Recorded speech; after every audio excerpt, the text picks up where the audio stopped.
decided, you know what, I want to start journaling, but you don't really know where to begin. So, like any sane human being, you go onto the internet to find advice.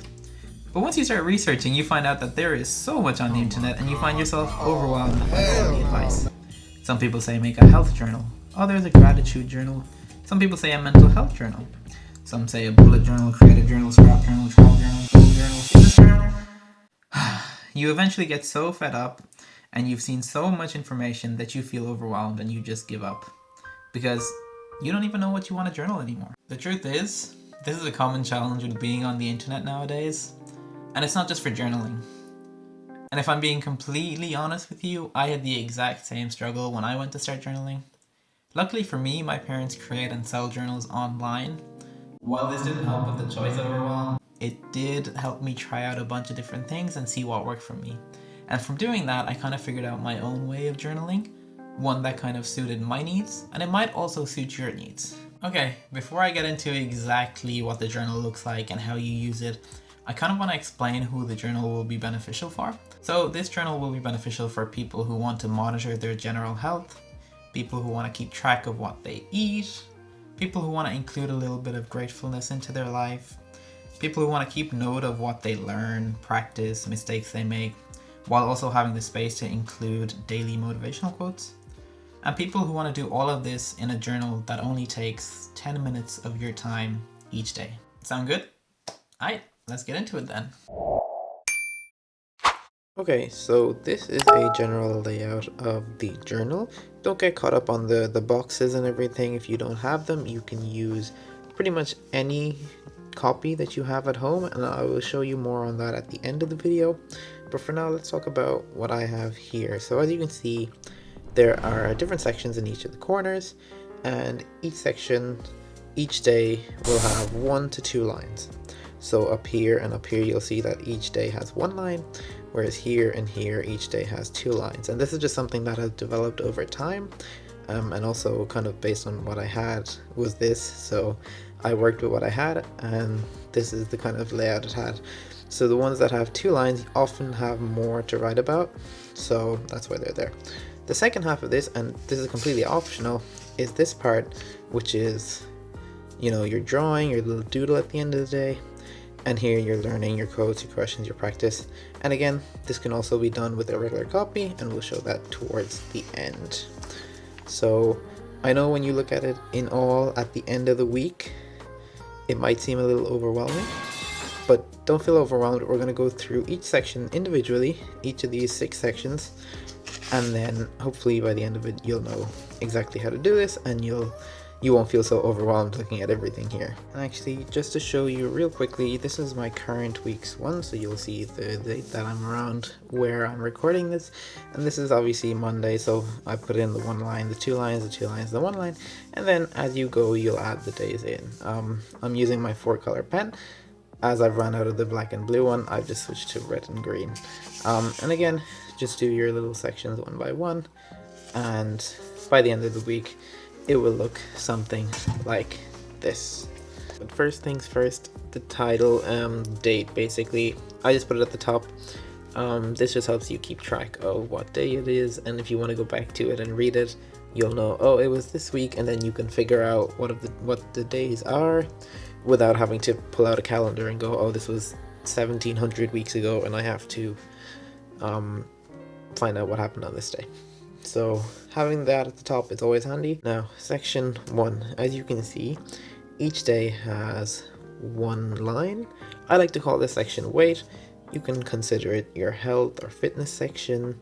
Like I said, each day has 1 line, and I honestly just use it to keep track of general indicators of my health.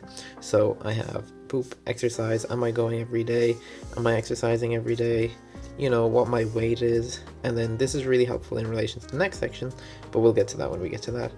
You can include other stuff in here, how much activity you do. You could have a tick box if instead of exercise you have a walk or something else. And if you have sleep, now I generally sleep well, so I don't need to record it, But if you needed to do that, you can also do that, and then that'll be another way to monitor your health. And also, it's not just physical health. If there are things that help you with your mental health, you can also put them in. If you do journaling, if you do meditation, you can put them in. Like I have exercise, which is my big one that helps my mental health as well as my physical health, so that's there for me. But of course, if you have anything extra that you want to monitor and see if you're doing it regularly, then you'd put it in this section. Now obviously there isn't too much space, so just pick the 3 or 4 important things for you, and you can make it like a tick box, kind of just like what I have here. And the benefit to this section isn't just noting down everything. Obviously you have it noted down, you can see if you do it, but also it shows you whether you need to improve or change something. So let's say you're feeling like you have a very low mood, but you haven't exercised for the last 5 days. Well, that's what you can change to sort of improve your mood. Similarly, let's say you go 4 days without pooping, and that would be a good sign to maybe, hey, I need to go to the doctor, or I need to take my constipation medication, or whatever, you know, the procedure is for that. If I haven't slept in so long, okay, my sleep has gotten worse over the past few days, maybe I should go to a doctor and see it. And as you can see below, we have the foods eaten section. So this will work in conjunction with the foods that you eat, and it helps you monitor your weight, and just see, you know, what foods are helping me, what foods are not helping me, and then slowly changing the ones that are not helping you, and then seeing if other foods help, and then just balancing them out to kind of find what works for you, and then eventually lowering your weight.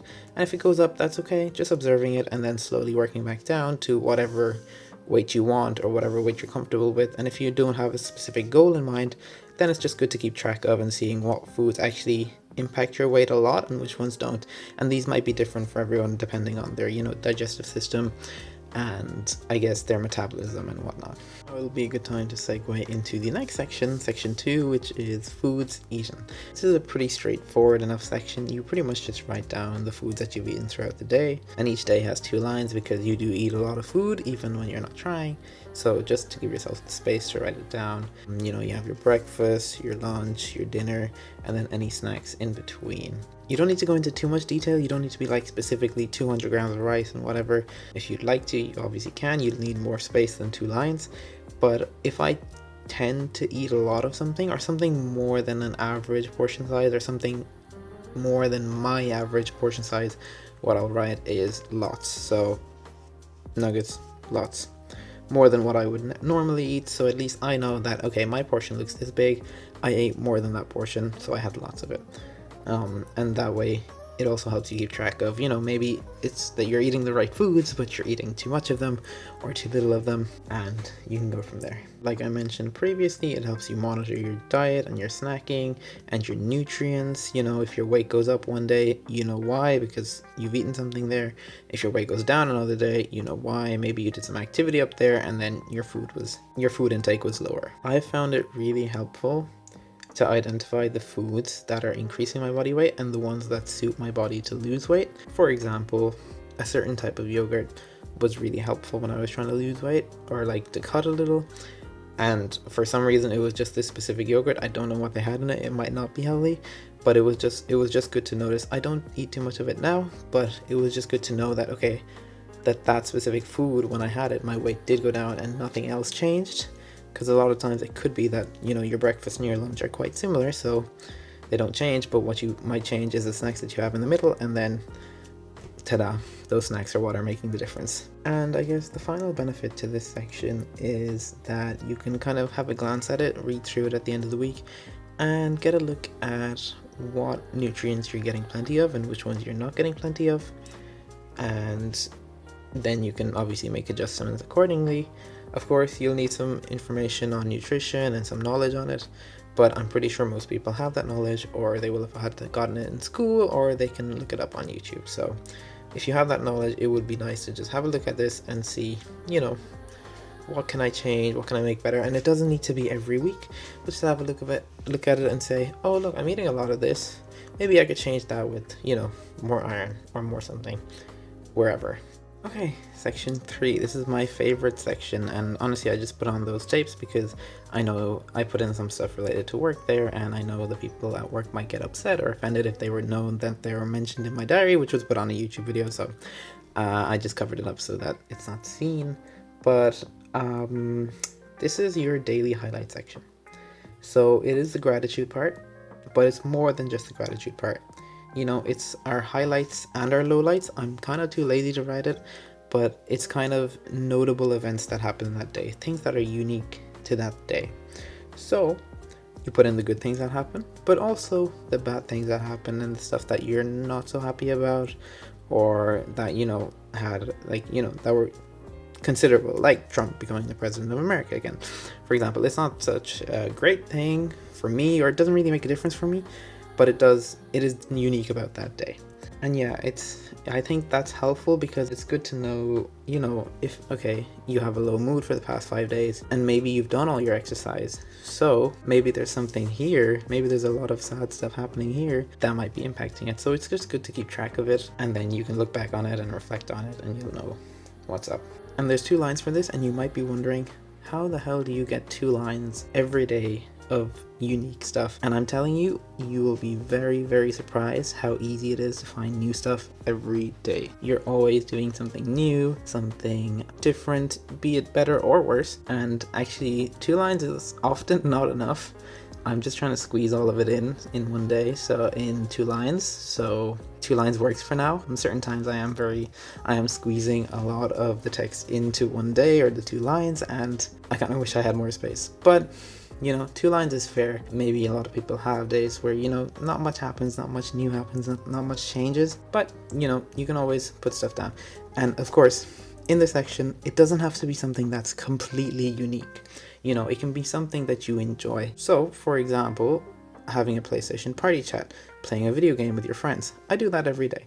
That's not very unique. Every experience I have with my friends on that might be unique, but it's something I enjoy. It's a highlight of my day, and the same goes for the lowlights then. Section 4. This is our notes section, and honestly, this is probably the most optional section of them all. This is your kind of one-liner notes. It's very optional because usually I just put in a reminder here for something I want to do the next day. When I see it in the evening, I'll be like, oh, did I do that today? Did I do that? I said I would do it yesterday. Did I do it today? And I can just check up on it and do it if I can do it. It's also kind of helpful to highlight any themes that come up throughout the day and stuff that you kind of notice that wouldn't necessarily be a highlight or a lowlight, but, you know, is new or something that, you know, caught your attention at least throughout the day. Or you can just use it to write one line on how you felt that day. Did you feel good? Did you feel bad? Honestly, if I was, you know, really wanting to track my mental health and how it's going, here I'd probably put in emotion, and then maybe it would be a smiley face, sad face, angry face, or just write down an emotion that summarizes the day perfectly. But again, that's just an idea. And again, this is one of the most optional sections, but I felt like it was nice to have. And it kind of is like the other section of my journal. So if there's anything that can go in here, it's probably something that I can't really fit into any of the other sections. Okay, so that's your first set of double pages. And moving over to the next section, we have our next 2 double sets of double page. Our next double page. Okay. So this section is my daily doodle. I just like to draw something. I had the space, so I was like, you know what, maybe I'll draw something on this each day. I try sometimes to draw stuff that I see in the day and I think, wow, that's interesting. I don't know what I saw this day. Maybe Jujutsu Kaisen. Usually I just let my hands do the drawing, and one thing I've noticed is even when I just let my hands do the drawing, I never really draw the same drawing. So I'll have a bunch of days where there'll be like, you know, I'll just let my hand do the drawing, and every day is kind of unique. It's kind of like a doodle, and everything is different, and I don't feel like I've drawn a single design twice. So they're all like little icons that you can draw, and it's just something fun, kind of relax at the end of doing it. I usually do this section first, and this is the last thing I do, and then I close my journal. And of course, if you're better at drawing than I am, then this section will look much better. So, and moving over to our last page, section 6, we have our learnings, quotes, questions, and practice. This is kind of similar to the highlights and lowlights. This is kind of explaining your day, but a little deeper and a little different to what the highlights and the lowlights is. This is kind of what you've practiced and what you've, you know, learned, and this is kind of your development page. What have you improved on today? that you can take over in the next day, or and it doesn't just have to be I learned about something, but it can be that you practice something, and I think you should be honest with yourself here. If you're practicing something good or bad, it should go in here, same as the highlight section. Let's say you spent a lot of time scrolling on your phone today. Well, that should go as something you've practiced, because that is exactly what you've been doing. So you'll put down stuff. Often I'll always have driving in there because I'm driving to work or whatever, and then playing video games. So just kind of what you've done in the day, more so. I usually stop there. Sometimes if I really feel like there's a really good quote that's standing out from the day, I will put it on the third line. And again, yes, I should mention that there are 3 lines for each day. So if you want more lines, you can obviously put them in, but 3 lines usually works out. At the start, it was kind of hard to fill the 3 lines, but as you begin to practice it, you will eventually get to the 3 lines full, and you'll always have them full, basically. And one thing too is, if your days are very repetitive and you're doing the same stuff, this section might actually look the very same. You'll have, driving, reports, meetings, video games, but there might be something unique you do in that day, and it might be in your learning, or it might just be something that you practice that day, like, I don't know, your sports. You went out to play soccer, so you practice football. And the final part to this that I haven't mentioned yet is the questions part. So I do have questions there as an option, but I usually don't have any unanswered questions by the end of the day that I need answers to, because Google exists, so you can just Google everything. But sometimes, there are questions, I guess, internal questions that you'll have for yourself. Why did something like that bother me? Or why did they react like that when I meant to say this, or whatever?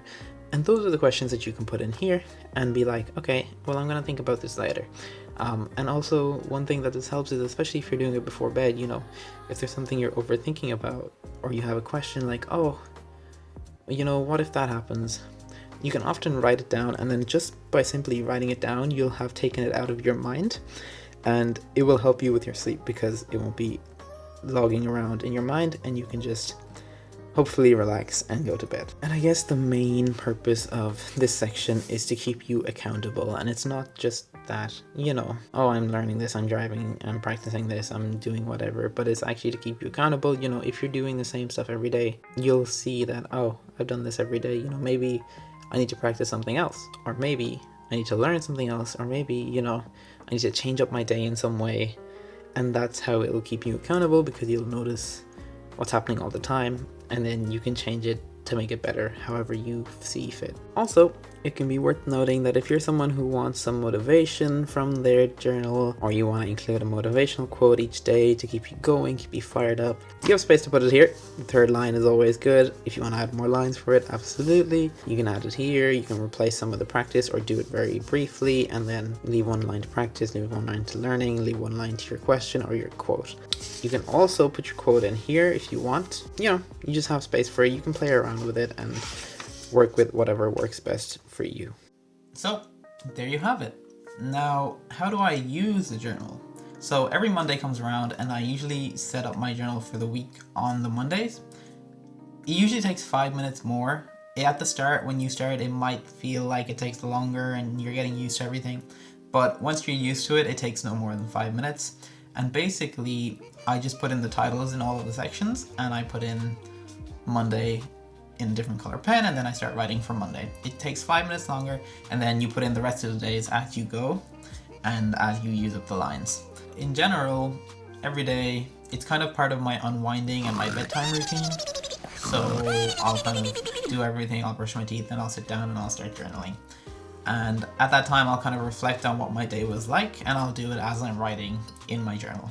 And I know some of you are thinking, well, how do you remember everything by the end of the day? I mean, like, your weight that you took in the morning, what you ate, did you even go for a toilet? It's so easy to forget. Like, don't your days just mesh together and you forget what day you're on? And the completely honest answer to that is, sometimes I do forget.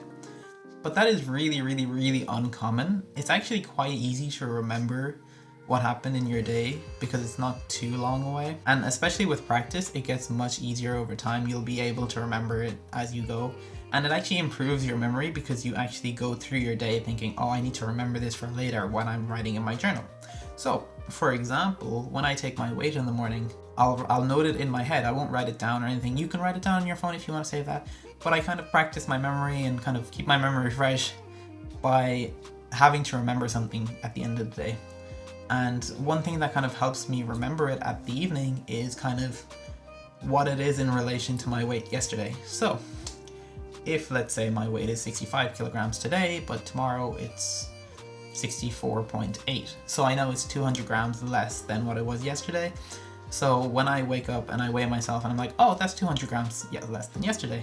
So even if I forget the exact number, at the end of the day, when I go to my journal, I can look at yesterday's one and be like, oh, it's 200 grams less. That's what my weight is today. And so even if it does feel like you forget, you can kind of figure it out. And in the odd case, when I do forget what happens, I just leave a question mark there and move on. I think I have 1 or 2 question marks in my diary, and I've been doing it for like a year and a half. So honestly, with practice, it's super easy. You won't forget it. And even in relation to just the remembering the foods that you eat in a day, that section is probably the hardest to remember. And you actually get very adept at it, and you actually go through your day thinking about what you're eating. And that does 2 things. So the first thing is obviously it improves your memory, but the second thing is it actually gets you thinking critically about the food, and you have to keep it in the back of your mind because, oh, I need to write this down later. And what that does is it helps you identify kind of your eating patterns, what you eat regularly, what you have for breakfast, what you have for lunch, what you snack on regularly, and you'll identify, oh, do I snack too much? Or am I eating too much of this? And, I need to eat more protein or iron. And you'll be able to change that for the better, whatever better it is for you. So it doesn't just improve your memory, but it actually gets you critically thinking about the food that you're putting into your body. And that's a really important skill to have, especially in today's age. Also, I don't take my journal with me on holidays or if I'm going on a trip somewhere, because it's your holiday, your trip, take a break. So usually what I do is when I come back from a holiday, I'll group up the days. So instead of being Monday, Tuesday, Wednesday, Thursday, I'll just put them all into one line, which will be trip, holiday, whatever. And in that section, I usually just put down any new foods I've eaten or like the highlights of what happened when I was there. All the other sections don't really matter. If you want to put in what you learned, practice, absolutely. But yeah, it's your holiday. Take your time off. Leave your journal at home. You don't need to use it. Honestly, once you build a habit, it's actually very easy to do. Like the journal I showed you is completely full, and that's about 1.5 years of work, and I've been doing it for about 2 years, and it only takes me 10 minutes. And I found that it's been helpful for me to keep track of my health, what goals I want to achieve, even though my goals aren't specifically listed in that, and kind of just being happy and being grateful for what's happening, and maybe even embracing the sadness when something sad does happen. It's a very generalistic journal. It's a journal that is very general and practical for daily use, kind of like practical health, practical what are you doing to achieve your goals, what are you practicing daily, what are you learning. So that's where it will shine more rather than something niche or specific or, something creative or scrap journaling. They're all different. So this is more of a general journal for kind of daily use, and that's what I use it for, and that's where I think it would be best used. Okay, and the journal that I've used and the one you've seen me show you on the video here is this one, and it's on the Newbie Publication website. It has a different cover now, but it's still up there, and I'll have it linked down in the description below, so you can go check that out. But absolutely, you do not need to use this. You can use any general copy, and I'll get into that in a second. But just to note, even here, like I've kind of changed the titles. They have titles there. I'm using the ones that I write myself rather than the ones that are here. I would cross them out earlier, but I just got lazy and I stopped crossing them out. So I have the titles changed. So if you would like me to adapt the titles or have the titles adapted to the ones that I use or some other specific set of titles that people want, let me know, and I'll have it adapted from Newbie Publications, and it'll be up on their website, and I'll put a pinned comment down below when there is a certain edition released. Now, I did say you can use any regular old copy for this, so here I have a regular old copy that no one's using, and I've just lined it up how I would if I were using it and I wasn't using the other book. And this is kind of how I'd line it up. Now, this is a small copy, it's A5, and one thing I noticed when I was lining this up is that you would like to have at least 22 lines. If you have 22 to, I think 24 is the perfect amount of lines for this to work perfectly. But you know, this has 21, I think, and that's why it's stuck here. If you had 22, you could put a space between this and kind of make it look neater. Again, you'd have space. Like, there is a gap. Well, no, you could add another gap there because that would take up 2 days, and it would look cleaner. Of course, this is an example. This is not something that I've actually written. And I often wouldn't put in all the days at once. I would kind of just put in the first day and then go as I go. Again, if you wanted to do the drawings, you'd have your sections. You can make little boxes for them. You don't need to make the boxes. I just had them to kind of highlight where the stuff would go and where it can go. And then again, your thing. And this section actually works perfectly fine in the 21 lines because there's no gaps or 2 sections. But for the other ones, you know, it might be nice to have it. And of course, if you want to put 3 lines into each of these sections, then they will look a lot more like this and they'll fit on each page. But again, up to you. I tend to find this okay. Obviously the pen ink here is a bit dark, but it's just so that I can show it to you clearly. You can use a nicer pen and make it look way more pretty. But yeah, any copy works. I would recommend an A4 copy because I think that will be the easiest. But of course, you don't need an A4 copy. If you just have a small A5 copy that has 22 lines, hopefully 23 or 24, then you're sorted. With all that said, thank you for sticking around for so long. I hope you feel inspired in some way, or at least you feel like you have some sort of idea of what you want to do. But that's all for now, and I will see you next month. Thank you.